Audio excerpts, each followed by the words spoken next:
Piercing screams, hard fists hit soft skin, sirens wailing through the air. Did you know that 57% of secondary and elementary schools report that they had one or more incidences of violence every year? At 712, educators at About.com report that 10% of all public schools had one or more serious violent crimes at their schools, like rape, murder, sexual battery, suicide, assault with a weapon, and robbery.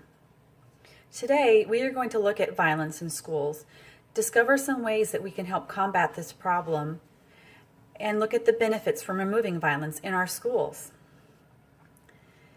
We have police officers in our middle and high schools. We have metal detectors and dogs. AboutEducation.com says in the year of 1992 to 1993 school year, there were 270 deaths at school. 207 of these were shot. Now, not all violent crimes end in death. WNYC.org and the Department of Education Offices for Civil Rights reports that African Americans are 3 times more likely to be suspended or expelled than white students.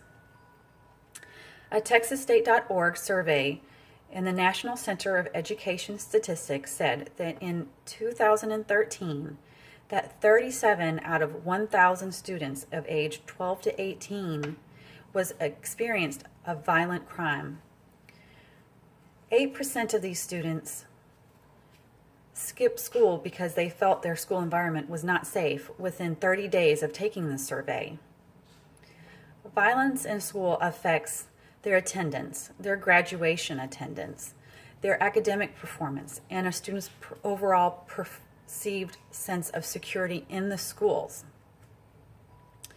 Now that we know that violence is a problem in our schools, let's talk about some ways that we can maybe fix violence. Is corporal punishment the answer?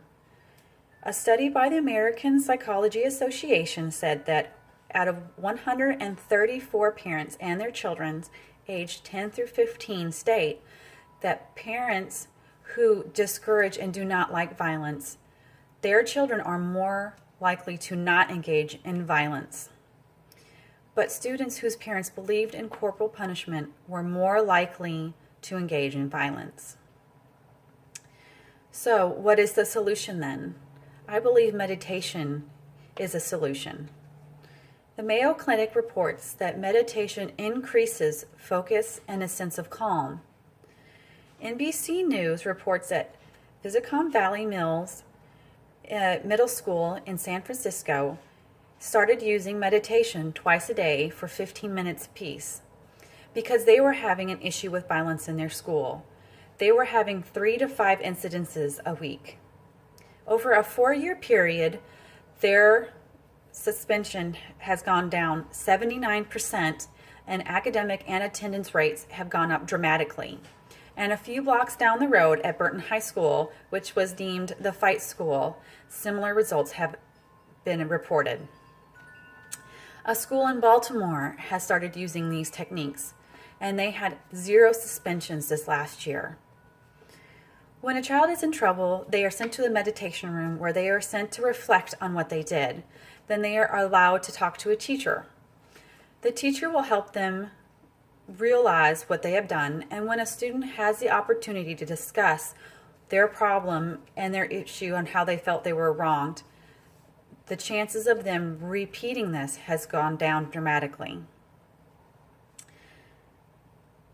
So now that we have discovered a way to help the child calm their reaction to violence, let's look at the benefits.